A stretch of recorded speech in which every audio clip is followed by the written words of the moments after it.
என்னலே பார்வை, கண்ணு மூலிய நோண்டி போடுவேன் பாத்துக்க. ஒழுங்கா இங்க இருந்து போயிடு. ஒரு யுத்தம், ஒரு முத்தம். ஒரு குத்து ஒரு கொலை பரவாயில்லையா?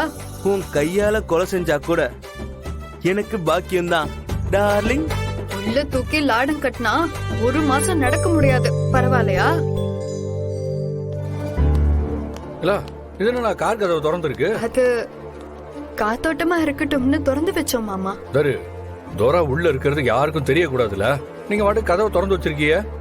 ஆமாண்டா, நம்மளோட ட்ரம் கார்டே துரதான். அவர் இருக்கிற இடம் யாருக்கும் தெரியக்கூடாது.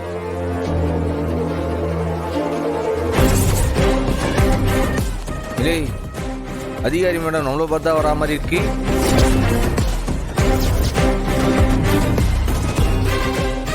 கோமலாம் வராவ. அப்ப நீ நல்ல பொழுதுபோக்கு இருக்கு.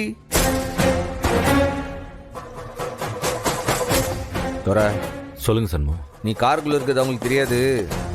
அவங்க என்ன பேசுறாங்கன்றத உள்ள உட்காந்தே நல்லா கேட்டுக்க.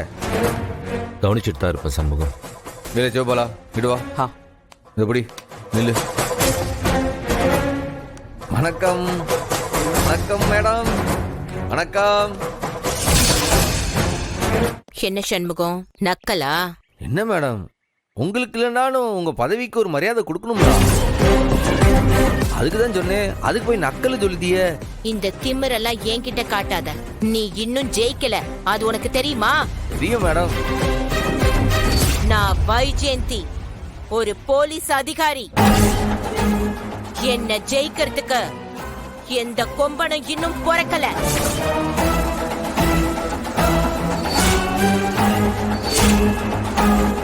நீ எல்லாம் ஒரு தூசி மாதிரி. உன்னால என்ன நெருங்க கூட முடியாது. ஓஹோ அப்படியா மேடம்? நீங்க சொன்னா தெரியாதா இருக்கு மேடம். இத பாரு, வைஜெயந்தியோட கோபத்தை பத்தி என் டிபார்ட்மெண்ட்ல கேட்டு பாரு. அப்பதான் உனக்கு தெரியும். விட மாட்டேன்டா உன்னை.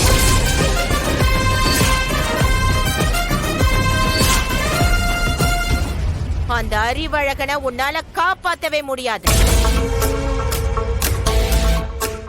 உன்னையும் உன் குடும்பத்தையும் ஒட்டு மொத்தமா அழிக்காம நான் விடவே மாட்டேன்.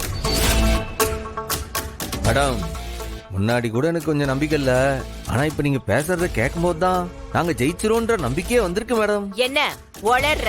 மேடம், உங்க கோவத்தை பார்க்கும் போதுதான் தெரியுது வேக வேகமா நீங்க தோத்துட்டு இருக்கீங்கன்னு. உங்க கோவமே அதை காட்டி கொடுக்குதே மேடம்.